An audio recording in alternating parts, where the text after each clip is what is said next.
नमस्कार मंडळी, कशा सर्वजण मजेत ना? चला तर बघ, आजच्या ब्लॉगमध्ये तुमच्या सर्वांचं पुन्हा एकदा खूप खूप स्वागत आहे.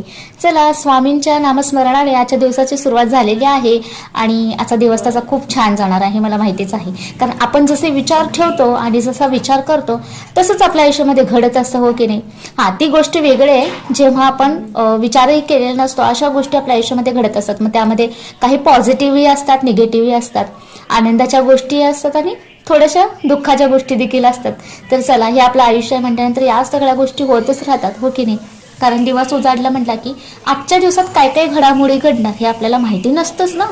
कारण बघा, आता आपण उद्या भाजी कुठली करणार हे देखील आपलं कधी आपण ठरवलेलं असतो, पण ऐनवेळी ते बदलूही शकतं, हो की नाही? घरामध्ये कोणाला काय आवडेल किंवा कोणाची फरमाईश काय येईल त्यानुसार आपण बनवतोय की नाही. असं म्हणजे कुठल्याही गोष्टीवर शिक्कामोर्तब नाहीये.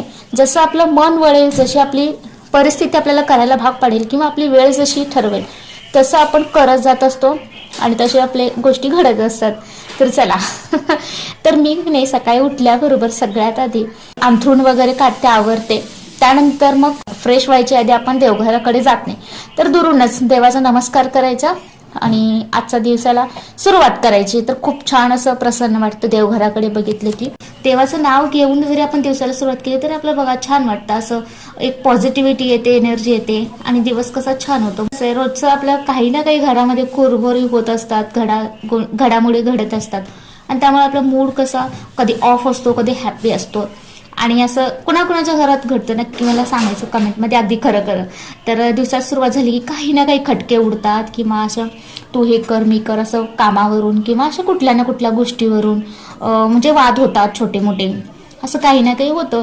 त्यामुळे मूड स्पॉइल होतो, असं काही ना काही बरंच होत असते. सगळे दिवस चांगले म्हणजे अगदीच चांगले जातात, आपण पूर्ण दिवस असं हॅप्पीच असतो रोजच्या रोज.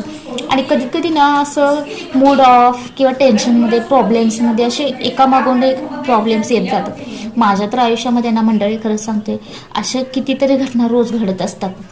पण शेवटी कसं आहे, आपण विचार केला ना, यातून बाहेर पडायचं आहे, काहीतरी चांगलं करण्याचा प्रयत्न करायचा आहे, हेच जर आपण डोक्यात घेऊन बसलो, माइंडमध्ये घेऊन बसलो, तर मग काय तिथंच राहणार आहेत त्या गोष्टी. आपण जोपर्यंत त्या बाजूला काढणार नाहीत किंवा तसा विचार करणार नाही तोपर्यंत काही गोष्टी घडू शकत नाही. कारण आजचा दिवस बदलणे आणि हॅपी राहणे हे आपल्याच हातात आहे. कारण समोरून कुणी आपल्याला म्हणणार नाही किंवा विचारणार नाही की तू आनंदी आहेस का, हॅपी आहेस का, किंवा काही प्रॉब्लेम तर नाही आहे ना. असं सहसा आपले जे जवळचे असतात तेच विचारतात किंवा कधी कधी आपले म्हणणारे देखील आपल्याला विचारत नसते. त्यामुळं आपणच आपल्या जीवनाचे शिल्पकार असते. त्यामुळं छोट्या छोट्या गोष्टीचा आनंद घ्यायचा आणि मस्त मजेत राहायचं. कारण जिने केले